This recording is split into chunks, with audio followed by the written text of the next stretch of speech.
7 দিন নিখোঁজ থাকার পর বাড়ি থেকে ঢিলছোড়া দূরত্বে ঝুলন্ত অবস্থায় মৃতদেহ উদ্ধার হলো এক যুবকের।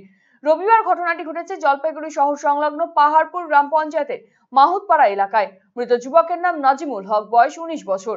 ঘটনাকে কেন্দ্র করে চাঞ্চল্য ছড়িয়েছে এলাকা জুড়ে। গত রবিবার থেকে গ্রিল ফ্যাক্টরির কর্মী নাজিমুল নিখোঁজ ছিল। পরিবারের পক্ষ থেকে জলপাইগুড়ি কোতোয়ালি থানাতে একটি নিখোঁজ ডায়েরিও করা হয়েছিল।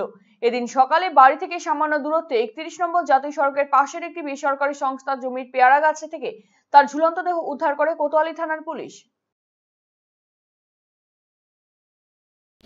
আজকে একটা খবর পেলাম যে এই মাহুতপাড়ার এই স্থানে একটা পেয়ারা গাছের ডালে একজন ঝুলন্ত মৃতদেহ। তো খবর পেয়ে এখানে আমরা আসলাম, এসে নিয়ে জানতে পারলাম যে শনাক্ত হয়েছে যে আমাদের এলাকার গত সোমবার থেকে নিখোঁজ ছিল। থানাতে একটা ডায়েরি দেওয়া আছে, তো সেই হিসাবে এখানে তার ঝুলন্ত দেহ পাওয়া গেল। কি কারণে মিসিং ছিল বা কিছু জানা গেল? এটা ঠিক নিখোঁজের জন্যই তো জানানো হয়েছিল প্রশাসনকে, কী কারণে সেটা তো বলা মুশকিল। না পারিবারিক অশান্তি বা অন্য কোনো সমস্যা? না, পারিবারিক এরকম কোনো অশান্তি ছিল না। রীতিমতোই সে কাজকর্ম করেই খাচ্ছিল, কিন্তু হঠাৎ করে সে কি কারণে নিখোঁজ হলো সেটা আমাদেরও অজানা।